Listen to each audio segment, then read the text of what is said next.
We have with us today a parliamentary delegation from Egypt and a delegation of people from Syria who oppose the regime. And I'm very, very glad they're with us today.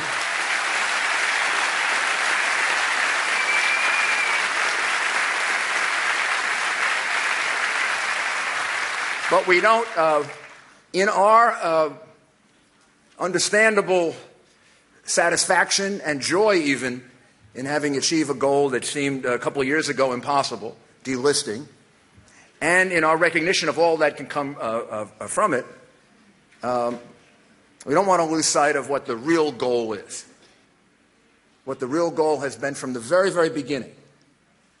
It's the reason we're all here, people of all different diverse backgrounds, because we seek a peaceful, a lawful, a democratic, non-nuclear Iran. That's our goal. That's our desire. That's our wish. That's our dream.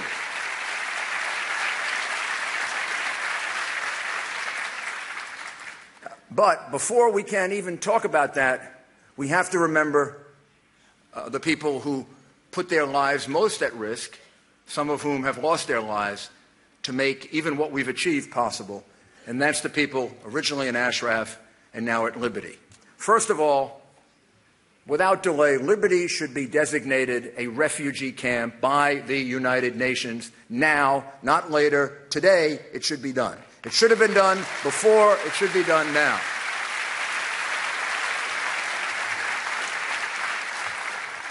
And second, Ambassador Kobler must live up to the promise that he made to me directly, to my colleagues directly, when we all met.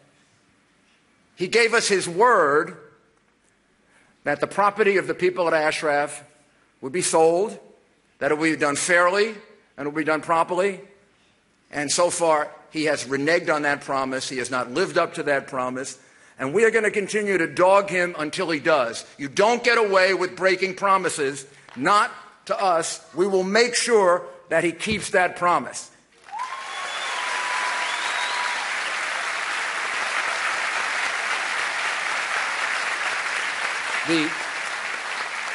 So regime change is the right answer. And regime change is possible. Regime change is possible because there already exists an alternative to the regime in Iran.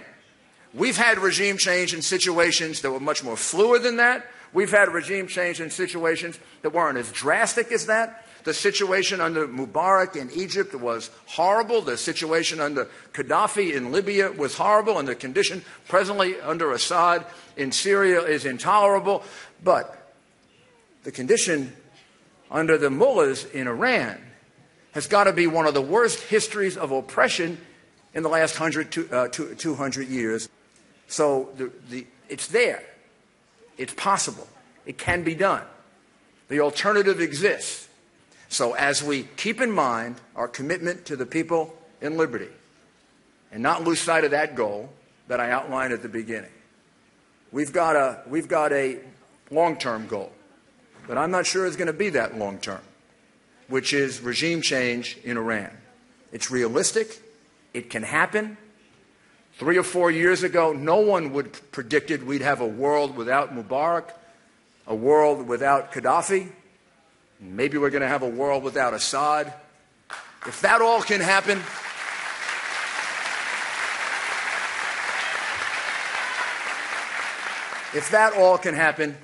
we can have a world without the Ayatollahs.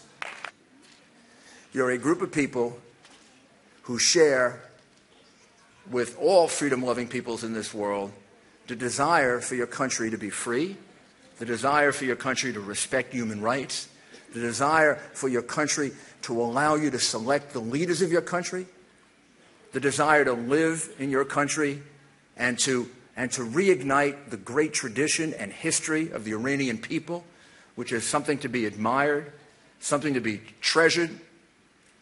You're good people who desire just exactly what all good people desire all throughout the world. I've learned that in working with you now for, is it 3 years or 4 years? Watching you under great, great pressure, watching Madam Rajavi and all of the people that work with you under great, great pressure. So I am very, very hopeful that as you are introduced to the people of the United States, we are going to find, the people of the United States are going to find, that we're one. We're one in our desires, we're one in our goals, we're one in our aspirations, and you're our best hope of being able to have a free and democratic Iran. Thank you, and God bless you.